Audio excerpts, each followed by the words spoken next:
den atzilotutako burkidearen eta nire izenean. Buro politiko zein komite zentraleko kide eta palestinar herri borrokalarien izenean. Gure agur iraultzaile beroenak bidaltzen dizkizuegu iraiaren 27an ospatzen duzuen gudari egunaren harira. Euren bizitzak askatasunaren, duintasunaren eta justizia nazionalaren alde eman zituztenak ohoratzen dituen eguna.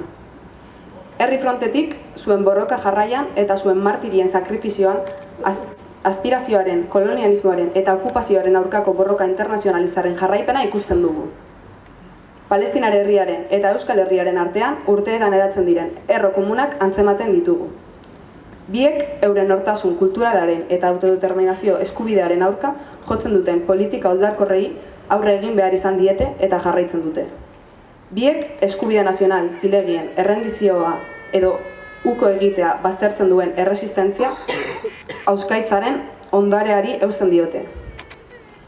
Euskal Herriaren zioa, okupazio zionistaren eta gure herriaren askatasunaren, bueltaren eta independentziaren eskubidearen defentsan jarraitzeko inspirazio iturria izan da.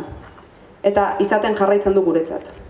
Palestinarekiko elkartasun jarraian zionismoak Gaza eta Zisjordaniako herriaren aurka burutzen duen sarraski gerraren garbiketa etnikoarekin zein gosearen aurka zuen posizio irmo eta argia erabat balioesten dugu. Gerra honi eta Europar moral bikoitzari amaiera jartzeko okupazioaren eta Europar batasunaren gain presioa areagotzeko espazio ezberdinetan aurrera eramandako lanketa politiko eta kulturalak ere asko balioesten ditugu. Batez ere, genozidio gerran baliatzen diren armen hornikuntza okupazioa burutzen dutenei galarazteko ekimenei dagokionez. Kide maiteok, Palestinaren askapenerako herri frontearen eta jardun koordinadoren elkar ulertze dokumentu komunaren bitartez gauzatuko gure lankidetza bilateralak besteak beste. Batasun internazionalistan borroken esperientzien trukerako herri ekintza koordinatzeko sentsibilizazio kanpaina politiko, kultural eta mediatikoa sakontzeko ekimen erabakigarria suposatzen du. Aliantza hau imperialismoaren, zionismoaren eta fasismoaren aurka mundu osoan borrokan diharduten herri borrokak batzen jarraitzeko eredua dela deritzogu. Buru belarri egingo dugu lan dokumentu hau praktikan aplikatzeko eta zuekin foro orotan lankidetza indartzeko.